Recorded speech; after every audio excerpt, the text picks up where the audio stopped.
Hi friends, welcome to serials கொண்டாட்டம். நம்ம அன்னம் சீரியலில் என்ன இன்ட்ரெஸ்டிங்காக போயிட்டுருக்குன்னா, நின்று போன நம்ம சரவணோட ஃபஸ்ட் நைட்டை நடத்த வராங்க நம்ம அன்னமும் கார்த்தியும். இந்த வீடியோ ஃபுல்லாக பார்த்தா தான் இந்த வீடியோக்கான ட்விஸ்ட் என்ன அப்படிங்கிறது உங்களுக்கு தெரியும்.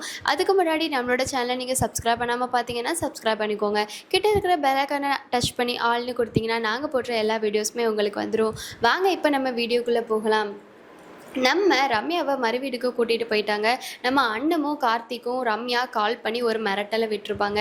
ஏன்னா ரம்யாவை ஏற்றுக்கவே மாட்டேன்னு இருந்த சாமித்துறையோட பொண்டாட்டி ரம்யாவை பார்த்தோன்னே ஏற்றுக்க இல்லை, கரெக்டு தான். ஆனால் ரம்யா தான் தங்கச்சி மேலே அன்பே வச்சுருக்கேன் அப்படின்னு சொல்லிட்டு அண்ணத்தோட தங்கச்சியை காரணம் காட்டி ஒரு 25 பவனை அண்ணத்தோட அம்மாவுக்கு கொடுத்து ஆசையை காட்டுறாங்க. அண்ணத்தோட சித்தி கொடுத்து ஆசையை காட்டுறாங்க. உடனே அண்ணத்தோட சித்தியும் அட பரவாயில்லையே, நம்ம அண்ணமே செய்யாததை இந்த ரம்யா செய்கிறாளே, இந்த 25 பவுனை நம்ம விட்டுறக்கூடாது. இந்த காலத்தில் நகையோட ரேட்டு எவ்வளோ கூட போயிட்டுருக்கு. இந்த நகையை விட்டுட்டோன்னா நம்மளால் நம்ம மகளை கல்யாணம் பண்ணி கொடுக்கவே முடியாது அப்படின்னு சொல்லிட்டு யோசித்துக்கிட்டு நம்ம ரம்யாவை திட்டி அனுப்பின அதே சித்தி நம்ம ரம்யா கிட்ட, வாமா ரம்யா, வீட்டுக்குள்ளே உன் வலது காலம் எடுத்து வச்சு வாமா, உனக்கு விருந்து பிரியாணி கறி எல்லாம் நான் பண்ணி போடுறேன், அம்மா நான் இருக்கும்போது நீ ஏமா கவலைப்படுற அப்படின்னு சொல்லிட்டு மாறிட்டாங்க. பணம் பத்தும் செய்யும் அப்படிங்கிற ஒரு கதையாக நம்ம அண்ணத்தோட அம்மாவே மாற்றிட்டாங்க ரம்யா பணத்தால். ரம்யா மாற்றினதுக்கப்புறம் என்னடா 25 பவனை இப்படியே தூக்கி கொடுத்துட்டாங்களே, அப்போ இதில் ஏதோ ஒரு சதி இருக்குன்னு நம்ம நினச்ச மாதிரி ஆமாங்க, இதில் ஏதோ ஒரு சதி தான் இருக்குது. உடனே ரம்யா அண்ணத்துக்கு கால் பண்ணி, அண்ணோ பணம் பத்தும் செய்யும் அந்த மாதிரி சொல்லி ஒரு மிரட்டலை போடுறாங்க. அண்ணத்துக்கே தான் அம்மா மாறினது அப்படி ஒரு பெரிய ஆச்சரியமாக தான் இருந்துச்சு. அதுக்கப்புறம் தான் நம்ம அண்ணமும் கார்த்தியும் சேர்ந்து டிஸ்கஸ் பண்ணி இந்த ரம்யா நமக்கு ஆப்பு வைக்கலாம்னு நினைக்கிறேன், ஆனால் அந்த ரம்யாவுக்கு நம்ம பெரிய ஆப்பா வைக்கணும் அப்படின்னு சொல்லிட்டு 2 பேரும் டிஸ்கஸ் பண்ணி நம்ம ரம்யா இருக்கிற வீட்டுக்கு போகிறாங்க. அதாவது நம்ம அண்ணத்தோட வீட்டுக்கு கார்த்தியை கூட்டிகிட்டு அண்ணமும் கார்த்தியும் 2 பேரும் கிளம்பி போகிறாங்க. கிளம்பி போனால் ரம்யாவுக்கு இவங்க வருவாங்களா அப்படிங்கிறதே ரம்யா எதிர்பார்த்துருக்கவே மாட்டாங்க.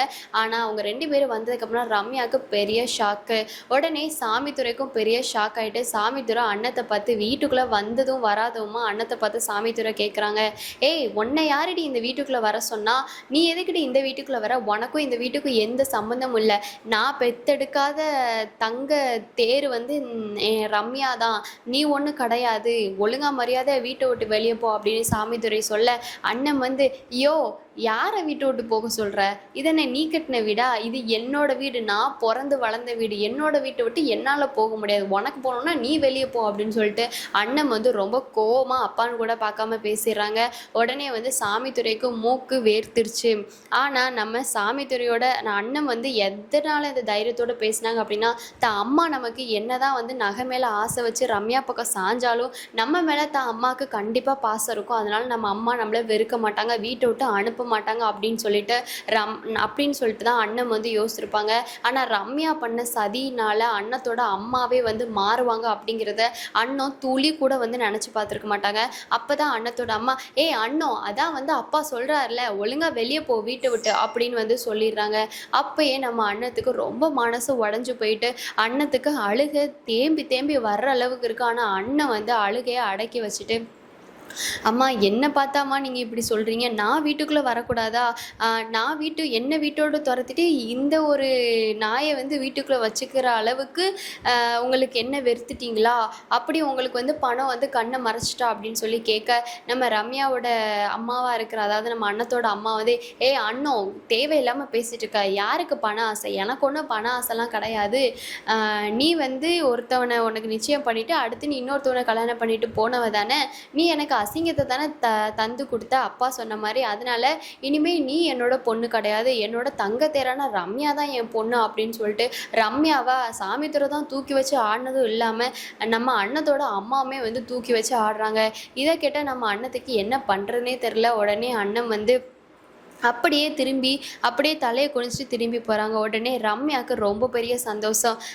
தேடி அசிங்கப்படுறது இவ தான், ஆனால் நம்ம நினச்ச மாதிரி சாமித்துறை அப்பா கையாலேயே நம்ம அண்ணத்தை கழுத்தை பிடிச்சி வெளியே தள்ளலான்னு நினச்சோம், ஆனால் இந்த அண்ணன் போன்னு சொன்னோடனே இப்படி ஈஸியாக போயிட்டாலே, இந்த பிரச்சனை இதோடு முடியக்கூடாதே அப்படின்னு சொல்லிட்டு ரம்யா மனசுக்குள்ளே யோசிக்கிறாங்க. ஆனால் நம்ம அண்ணன் திரும்பி போனோடனே கார்த்தி அண்ணத்தை தடுக்கிறாங்க. அண்ணன் இப்போ எதுக்கு நீ திரும்பி வர்ற, நம்ம யாருக்காக எதுக்காக வந்தோம்? உன்னோட தங்கச்சிக்காக தானே வந்தோம். அவளோட வாழ்க்கை நல்லா இருக்கணும்னு தானே வந்தோம். இங்கே பாரு அண்ணா 25 பவன் அந்த ரம்யா கொடுத்துருக்கான்னா இதில் ஏதோ பெரிய சதி இருக்குது. நீயே எப்பயுமே வந்து வீழ்ந்து போக மாட்டேன். நான் சில நேரத்துக்கு கூனி குறுகி நின்றா கூட நீ என்ன தேத்துவ. இப்போ என்ன ஆச்சு அண்ணன் உனக்கு? அவங்க உன்னை வீட்டை விட்டு போகணும்னு சொன்னோன்னே நீ இப்படி உடஞ்சி போய் நிற்கலாமா? போக முடியாதுன்னு போராடு. இது உன்னோட வீடு, நீ பிறந்து வளர்ந்த வீடு.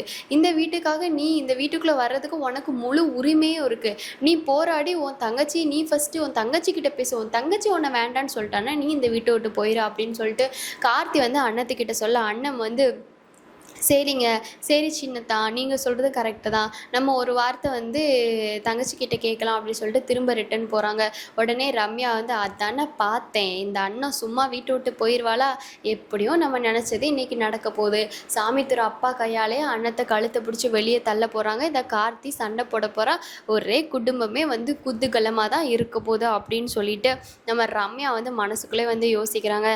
அப்போ தான் அண்ணமும் கார்த்தியும் திரும்பி வீட்டுக்குள்ளே வர சாமித்துறை, ஏய் என்ன போகிற மாதிரி போயிட்டு என்ன திரும்பி வெக்கக்கட்டு மானக்கட்டு சூடு சொன்ன இல்லாமல் திரும்பியும் வீட்டுக்குள்ளே வர, வீட்டுக்குள்ளே காலை எடுத்து வச்சு காலை வெட்டிடுவேன் அப்படின்னு சொல்லிட்டு சாமித்துறை சொல்ல, அண்ணன் வந்து நான் ஒன்றும் உங்ககிட்ட பேசலை, தயவு செஞ்சு உங்ககிட்ட நீங்கள் என்கிட்ட பேசுகிற அளவுக்கும் உங்களுக்கு அருகதை இல்லை. உங்கள் கேள்விக்கெல்லாம் பதில் சொல்கிற அளவுக்கும் எனக்கும் வந்து ஒரு அருகதி இல்லை உங்கள்கிட்ட பேச அப்படின்னு சொல்லிட்டு நம்ம அண்ணன் வந்து சொல்லிடுறாங்க.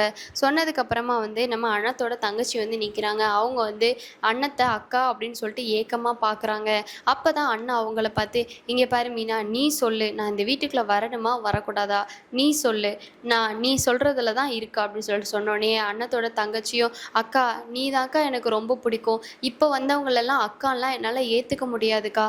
இப்போ வந்தவங்க 25 பவுன் கொடுக்கட்டும், 50 பவுன் கொடுக்கட்டும், ஆனால் வந்து அன்பும் பாசமும் உன் அளவுக்கு யாருனாலையும் எனக்கு கொடுக்க முடியாதுக்கா. ஏன் மேலே உனக்கு இல்லாத அக்கறையாக்கா இப்போ வந்தவளுக்கு வந்துட போது. இதில் ஏதோ ஒரு விஷயம் இருக்குக்கா, ஆனால் அம்மாவுக்கு தாக்கா அது புரிய மாட்டேக்கா அப்படின்னு சொல்லிட்டு ரம்யா முன்னாடியே வந்து அண்ணத்தோட தங்கச்சி கேவலப்படுத்திடுறாங்க. உடனே ரம்யாவுக்கு, இவளுக்கு நம்ம 25 பவுனை நம்ம ஸ்பெண்ட் பண்ணி இவளுக்கு கொடுத்தா இவ என்னன்னா வந்து இந்த அண்ணத்தை தூக்கி வச்சு ஆடுறா.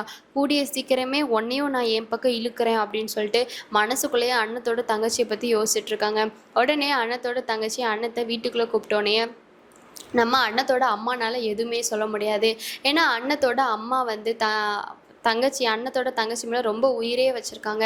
அதனால அவங்களால எதுவுமே சொல்ல முடியாமல் அவங்க வந்து அங்கேருந்து கோச்சிக்கிட்டு போகிற மாதிரி போயிடுறாங்க. அண்ணத்தோட தங்கச்சி, வாக்கா நீ வீட்டுக்குள்ளே வாக்கா, இந்த வீட்டுக்குள்ளே நீ எப்போ வேணால் வரலாங்க்கா, நீ வந்தால் தாக்கா இந்த வீடே சந்தோஷமாக இருக்கும். நீ போனதுலேருந்து நானுமே சந்தோஷமாகவே இல்லைக்கா, நீ வாக்கா அப்படின்னு சொல்லிட்டு வீட்டுக்குள்ளே நம்ம அண்ணத்தையும் கார்த்தியும் கூப்பிட்டு போகிறாங்க.